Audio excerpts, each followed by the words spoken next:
Right, so let's look at a few examples. So how you would solve for x is how you would, even if there was an equal sign here. So here x plus 3 is less than 2. Then you would then subtract 3 on both sides. So you have x is less than minus 1. The second one here, I did the same thing. I moved this minus 4 to the other side. So I have minus x is less than minus 4. But now I want x to be positive. So I divide by a negative sign on both sides. But then now by negative 1. So now my sign changes from greater than to less than. Here as well, I group my like terms together. So I brought this 3x over to the left hand side. So I have 5x minus 3x is less than minus 12 minus 4.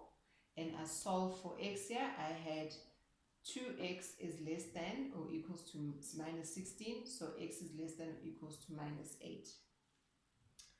This number D, we had also again, we group the like terms together. So on the left hand side, I have 5x minus 3x minus this 3x here.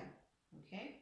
Then on the right hand side, I had this 2 plus this minus 3. It was minus 3 on this side. When it moves to that side, it's plus 3.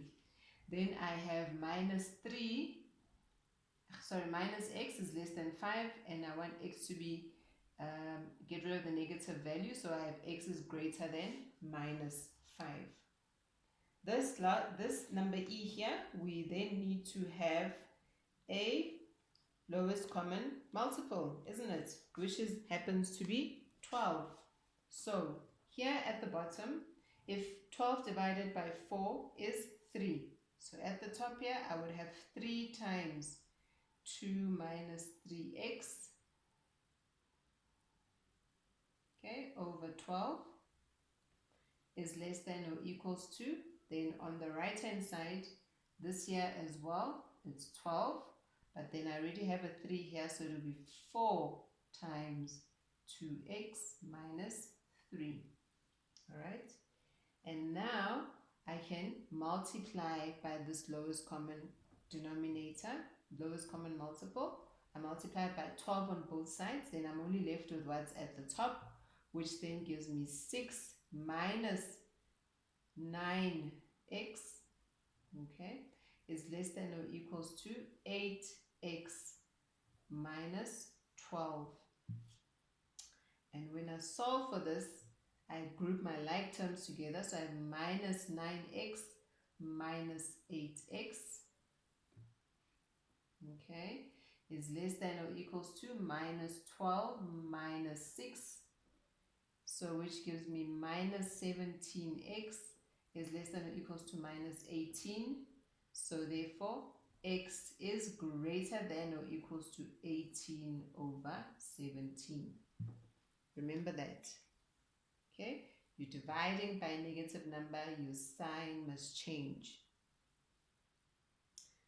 We'll do number F just now.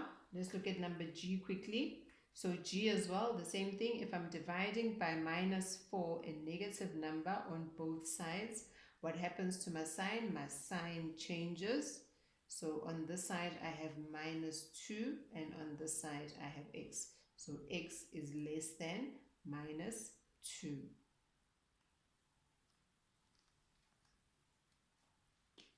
So now let's take a look at number F. All right. So number F. So number F here, you can see you have minus 3 is less than or equals to 1 minus 2x less than 7. All right, so what you need to do is you need to get the x on its own, right? So the first thing you need to do here, what do you need to do? There's a plus 1 here, right? So that I'll be left with minus 2x. So what do I need to do to get rid of this plus 1 here? I subtract 1 on all sides of my inequality.